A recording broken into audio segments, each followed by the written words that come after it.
Bénissons beaucoup notre Dieu ce soir. Par la grâce de notre Dieu, nous allons parler de la part de notre Dieu. Partout où vous me suivez, vous êtes à Lubumbashi, vous êtes à Lukasi, vous êtes dans un pays dans le monde, que la gloire de Dieu soit avec vous. C'est votre humble serviteur, le grand pasteur Denis Kassongo Songo de la mission évangélique communautaire. Je vais vous parler de quelque chose qui va beaucoup aider dans votre vie. Le thème sur lequel je vais parler, pour celui qui a mis une pierre devant toi cette année et à la fin de cette année, qui ôte cette pierre dans le nom précieux de notre Seigneur Jésus-Christ. Nous allons lire dans le livre de Jean 11, le verset 37. Nous lisons dans le nom de Jésus. Et quelques-uns d'entre eux disent, lui qui a ouvert les yeux de l'aveugle, ne pouvait-il le faire aussi que cet homme ne mourrit point? L'histoire que vous venez d'écouter, c'est l'histoire de Lazare. Lazare, durant sa vie, il était l'ami fidèle, l'ami que Jésus aimait. Lazare, il était à côté de deux sœurs qu'on appelait Marthe et Marie. Vous savez ce qu'ils ont fait dans la vie de Jésus. Laisse-moi te dire, toute trace que tu fais dans la vie de Jésus, ça ne passera jamais. Tout ce que tu fais pour l'œuvre, ça ne passera jamais. Et je le déclare en tant qu'un serviteur de Dieu, là où tu me suis, tout ce que tu as fait, tu as donné, tu as contribué, tu as aidé pour que le ministère puisse aller à l'avant, je te le dis, tu ne perdras jamais. Vous vous souvenez de cette femme qui avait brisé la vase d'albâtre au pied de Jésus? La Bible dit ceci, Jésus lui a dit, partout où on prêchera l'évangile, on parlera de cette femme. Et j'ai la foi que tout ce que tu vas faire, ça va traverser les frontières, ça va traverser beaucoup de choses et que Dieu t'aime. Alors dans cette famille, Joseph a fait beaucoup de choses, mais il est arrivé que dans la même maison là-bas, leur frère Lazare est tombé malade, et une maladie qui l'a mené vers la mort. Laisse-moi te dire, il y a parfois de mauvaises prédications des gens qui te disent que quand tu fais quelque chose dans l'œuvre de Dieu, tu ne verras jamais quelque chose de malheur t'atteindre. Je pense que Marie et Marthe avaient fait beaucoup de choses dans la vie de Jésus, mais leur frère est tombé malade. Ça peut arriver aussi dans ta vie. Tu as déjà beaucoup aidé, tu as déjà contribué, mais tu fais le constat que quand toi tu aides les gens t'aident. Quand toi tu fais du bien, le malheur t'atteint. Quand toi tu aides quelqu'un, tu vois qu'il y a toujours des retours qui ne donnent pas gloire à Dieu. Laisse-moi te dire, tu ne t'encourage pas.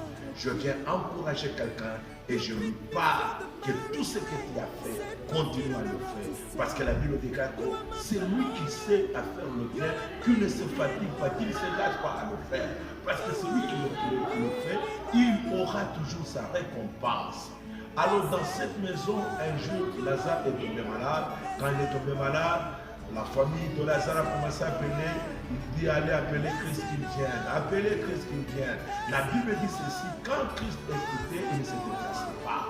Laisse-moi te dire, cette année, ta prière, Jésus l'a déjà écoutée, mais je viens te dire, le temps est arrivé, il y aura un temps, et c'est le temps que je te parle, au moment où je te parle, au moment où je suis en train de te prêcher, j'ai la foi que tout ce que tu avais fait comme prière, tout ce que tu avais fait comme bien, le temps est arrivé, là où Jésus va maintenant t'aider. Alors il y a passé un temps jusqu'à ce que Lazare est mort.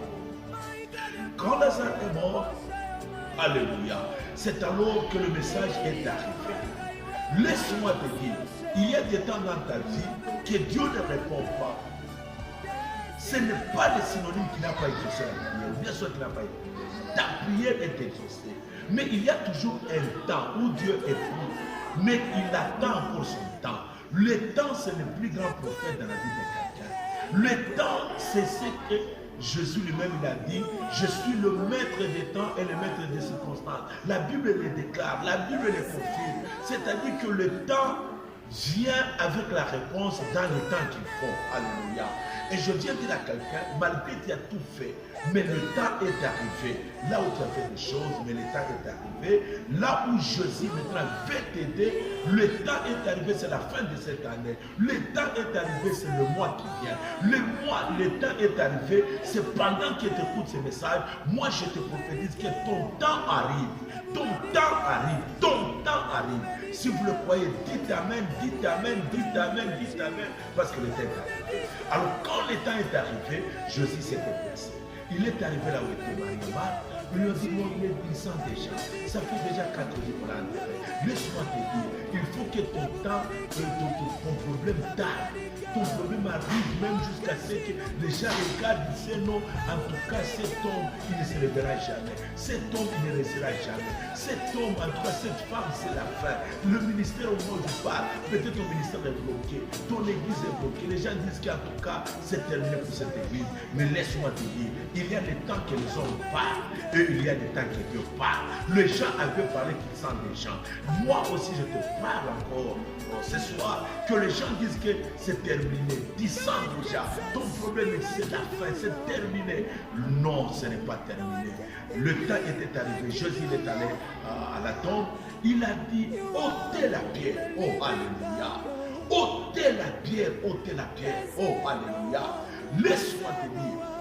Jésus a dit, ôtez le pierre. Je la foi. C'est le même Jean qui avait tourné la pierre.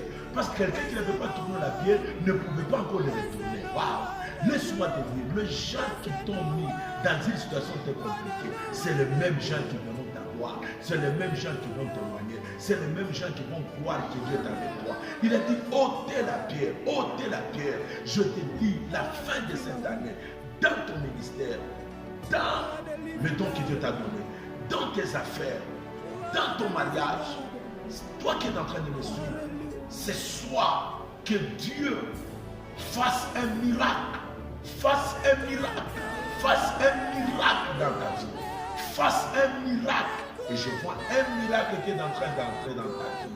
Si vous le croyez, dites Amen. Oh, alléluia. Le même Jean qui avait placé la pierre, c'était le même Jean qui l'a fait ôter. Je te dis, là où tu as été humilié, c'est là où Dieu va t'honorer. Là où tu as été scandalisé, c'est là où Dieu va t'élever. Là où tu as été rejeté, c'est là où tu seras encore élevé. Ne change pas de milieu. C'est dans le même tombe qu'on avait enterré Lazare, c'est dans la même tombe que Lazare a ressuscité. Oh, alléluia. Là où on t'a humilié, là où on a parlé mal de toi, c'est là où ce soir, par le message que je prépare, sois ressuscité, sois ressuscité, sois ressuscité, sois ressuscité au nom puissant de notre Seigneur Jésus-Christ. Que Dieu vous bénisse. Ciao et shalom. À la prochaine.